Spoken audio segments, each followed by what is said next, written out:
Hello everyone, welcome back to the YouTube channel. So I hope your paper 2 went well. And today we'll be looking at May-June 2022, paper 1-2, specifically question 8. So without further ado, let's get started. Okay, so they said that a child of mass 20 kg stands on the rough surface of a sledge of a mass 40 kg. Okay, the sledge can slide on a horizontal frictionless surface. Okay. One end of a rope is attached to the sledge, the rope passes around a fixed frictionless pole, and the other end of the rope is held by the child. So basically the child is pulling the rope. So the child is moving this way and the sledge is moving this way. Okay. The rope is horizontal. The child pulls on the rope with a horizontal force of 12 Newton. This causes the child and the sledge to move with equal acceleration towards the pole. And the question wants us to find out what is the frictional force between the child and the sledge. Okay, so to solve this question, you need the knowledge of how Newton's third law of motion works. Okay, so based on the question, they said that the child pulls on the rope with a horizontal force of 12 Newton. That means the child is pulling the rope, so the 12 Newton will be in this direction. So if the 12 Newton is acting in that direction because the child is pulling the rope, that means there will be another 12 Newton that is acting in this direction because the child is pulling the rope this way and the sledge is going to move forward. Am I right? Okay. So what is this 12 Newton? So this 12 Newton is actually the force that the child exerts on the rope. Because the child is pulling, right? So 12 Newton is the force that the child exerts on the rope. The child exerts 12 Newton on the rope. So based on Newton's third law of motion, there will be an equal opposite force in the opposite direction of 12 Newton as well. So what is this 12 Newton now? So this 12 Newton is basically the force that the rope exerts on the child. So, okay, let me write this down. Let me write. So this is the force of the child on the rope. Then based on Newton's third law of motion, there will be an opposite force with the same magnitude, the opposite direction. And this is the force of the rope on the child. So the child exerts 12 Newton on the rope, and in the opposite direction, the rope exerts another 12 Newton on the child. Okay. Now what about this? What is this 12 Newton?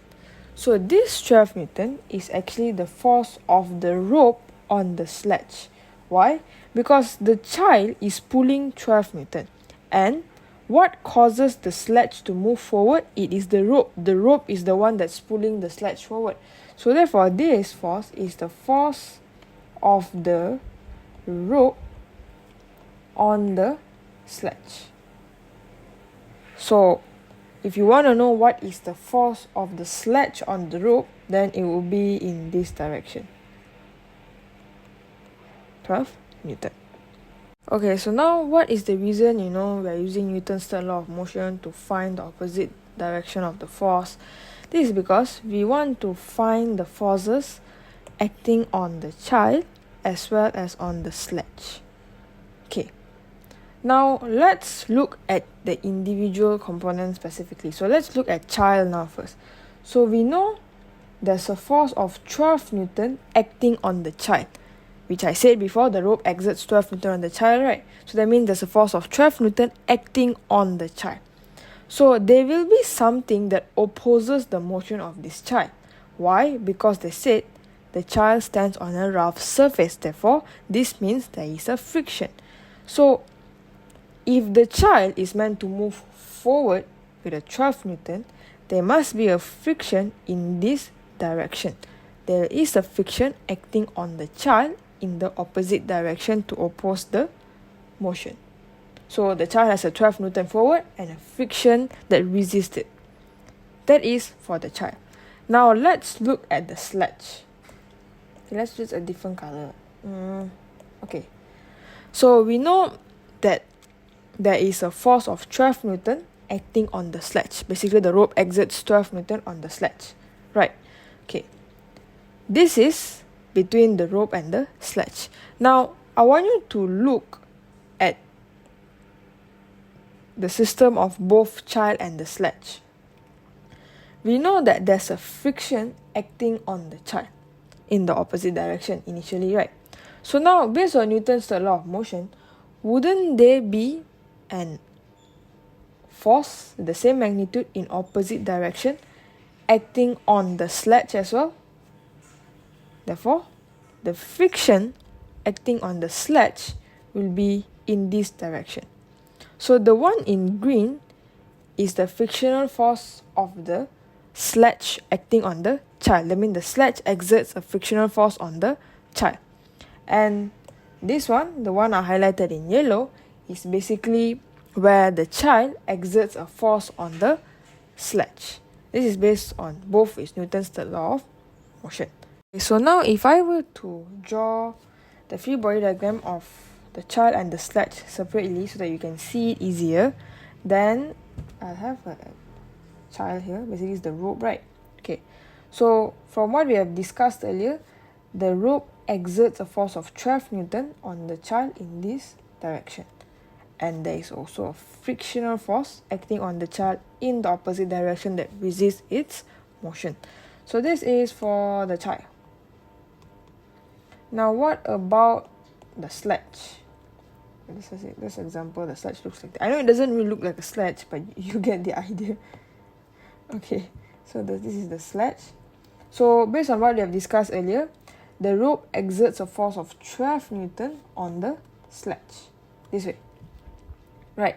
And the friction of the sledge acting on the sledge is also in this direction. Because if we were to look at the combined system, of the child and the sledge, there is a force acting on the child that resists its motion in this direction.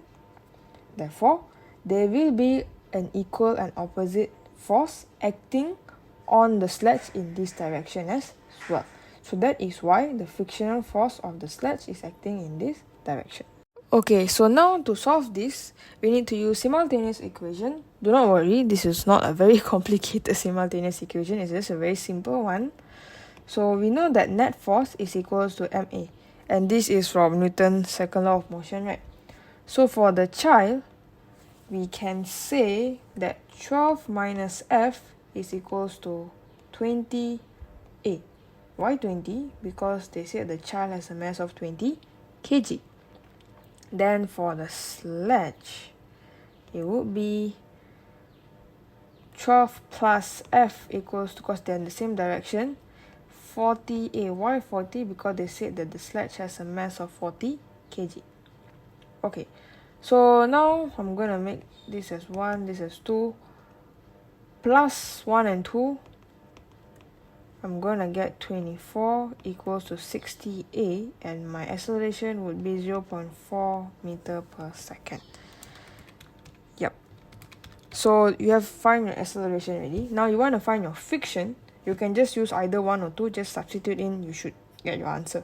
So I'm just going to use the sledge one, which is using 2, 12 plus F equals to 40, 0.4, and when you compute this, you'll get your friction to be 4 Newton. Also, just to mention, you don't have to write all these in exam, okay, honestly speaking, because it's paper 1.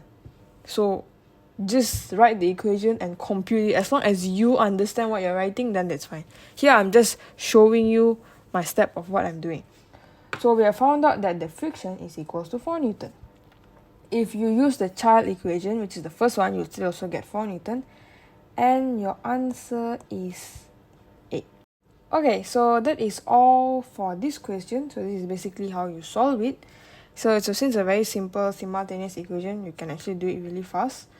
The very first thing that you should know when you're answering this question is how Newton's law of motion works. You need to know how it works and why we use Newton's law of motion. In this case, we use it because we want to know what are the forces acting on the child and on the sledge respectively.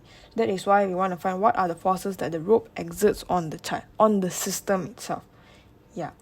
So it's good to separate the chart and the sledge first, and you draw your free body diagram like this so that you can see it easier. But if you think you can combine them and just see it straight, sure, anything that works for you. So that is all for this video. Thank you for watching. I hope this helps you a bit, and I'll see you in the next one. Bye bye and have a nice day.